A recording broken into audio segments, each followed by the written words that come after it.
ठीक है, तो ये राय आपको दोनों स्टॉक्स में दे दी गई है। चलिए सीधे ले चलते हैं, आपको कैबिनेट की ब्रीफिंग चल रही है, सुनवा देते हैं वहां पर इस वक्त क्या अपडेट मिल रहे हैं। सिंचाई योजनाओं के माध्यम से उनके यहां पर कुल उपज में भी बढ़ावा हुआ और आज का जो निर्णय है वो प्रधानमंत्री कृषि सिंचाई योजना के अंतर्गत आने वाले 4 जो कंपोनेंट्स हैं, इस योजना को 2021-22 से लेकर 25-26 तक चालू रखने का निर्णय किया गया है और इसके ऊपर कुल मिलाकर 93,000 करोड़ रुपए से ज़्यादा खर्च आएगा। ये अपने आप में ऐतिहासिक निर्णय है। मैं सबसे पहले चाहूँगा मिनिस्ट्री ऑफ इलेक्ट्रॉनिक्स और इंफॉर्मेशन टेक्नोलॉजी के मंत्री, जो माननीय रेल मंत्री और टेलीकॉम मंत्री भी हैं, अश्विनी वैष्णव जी, पहले अपने मंत्रालय से संबंधित जानकारी आपको विस्तृत जानकारी दें। धन्यवाद। धन्यवाद। मित्रों, आज जिस युग में हम हैं, इस युग में हमारे जीवन के हर एक क्षेत्र में, सुबह से लेकर शाम तक, हर क्षेत्र में इलेक्ट्रॉनिक्स का बहुत ही महत्वपूर्ण रोल है। और इलेक्ट्रॉनिक्स के पीछे सबसे महत्वपूर्ण चीज होती है सेमीकंडक्टर चिप्स। आज माननीय प्रधानमंत्री श्री नरेंद्र मोदी जी ने एक ऐतिहासिक फैसला लिया है जिससे कि देश में सेमीकंडक्टर चिप्स का design, fabrication, packaging, testing, complete ecosystem, semiconductor का कंप्लीट इकोसिस्टम डेवलप हो सके, ऐसा एक फैसला लिया है। और इस फैसले में 76,000 करोड़ रुपीस यानी रफली $10 बिलियन, 76,000 करोड़ रुपयों का इन्वेस्टमेंट का आज अनुमोदन हुआ है।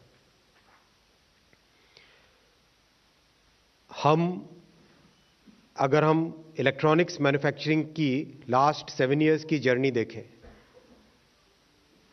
छोटी सी संख्या थी जब माननीय प्रधानमंत्री जी ने देश के सामने संकल्प रखा कि हम आत्मनिर्भर होएंगे, इलेक्ट्रॉनिक्स में विश्व में एक बड़ा स्थान ग्रहण करेंगे। तब हमारे विपक्षी साथियों ने कई तरह की बातें की, कई तरह के शब्द इस्तेमाल किए, लेकिन उस संकल्प पे अडिग तौर पे चलते रहे माननीय प्रधानमंत्री जी, और 7 साल में आज हम $75 बिलियन इलेक्ट्रॉनिक्स मैन्युफैक्चरिंग पे पहुंच चुके हैं। जिस रफ्तार से हम चल रहे हैं, अगले 6 साल में ये संख्या $300 बिलियन, $300 बिलियन यानी रफली 20 लाख करोड़ के आसपास हमारी इलेक्ट्रॉनिक्स मैन्युफैक्चरिंग पहुंचेगी। अब इस इलेक्ट्रॉनिक्स मैन्युफैक्चरिंग में इकोसिस्टम में क्या क्या चीजें होती है, अगर हम देखें, फाइनल असेंबली से पहले पूरी वैल्यू चेन में 4 महत्वपूर्ण पीसेस हैं। सबसे इंपॉर्टेंट है सेमीकंडक्टर चिप्स, दूसरा है बाकी सारे डिस्क्रीट कंपोनेंट्स, तीसरा उसके जितने भी सबस्ट्रेट लेयर्स हो गए, ऊपर की पैकेजिंग हो गई, वो सब हो गए, और चौथा हुआ उसके साथ का पूरा सप्लाई चेन का मैकेनिज्म।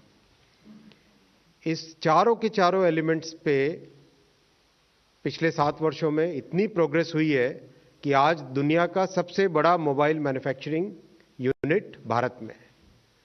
तो इसका जो सबसे इंपॉर्टेंट पीस था सेमीकंडक्टर चिप्स का, उसका अनुमोदन आज माननीय प्रधानमंत्री जी ने दिया कैबिनेट में।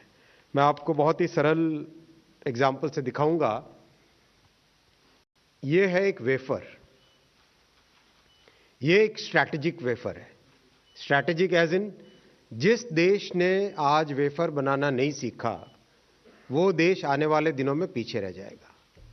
जिस इकोनॉमी ने सेमीकंडक्टर पे कंट्रोल, उस पे गुणवत्ता पे, उसकी क्वालिटी पे, उसके डिजाइन पे, टैलेंट डेवलपमेंट पे ध्यान नहीं दिया, वो देश आगे नहीं बढ़ सकता है।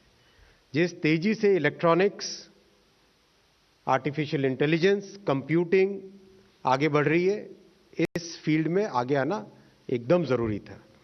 अब इस चिप पे ये जो वेफर है, इसके ऊपर नैनोमीटर यानी मिलीमीटर का 1000वां हिस्सा, यानी अगर हम हेयर की डायमीटर देखें उसका भी 1000 या उससे भी ज्यादा 10,000वां हिस्सा पे इस पे इचिंग होती है, इस पे प्रिंटिंग होती है।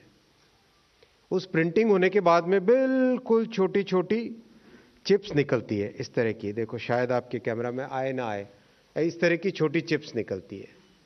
उन चिप्स को फिर पैकेज किया जाता है। ये पैकेज किया गया,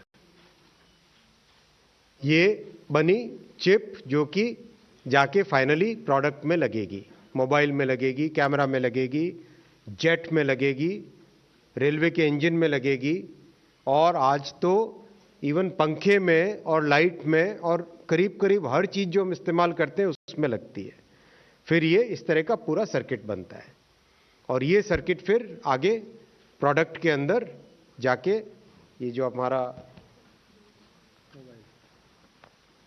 कोई भी प्रोडक्ट उठाए उस प्रोडक्ट के अंदर फाइनली ये जाता है कंप्लीट पीसीबी।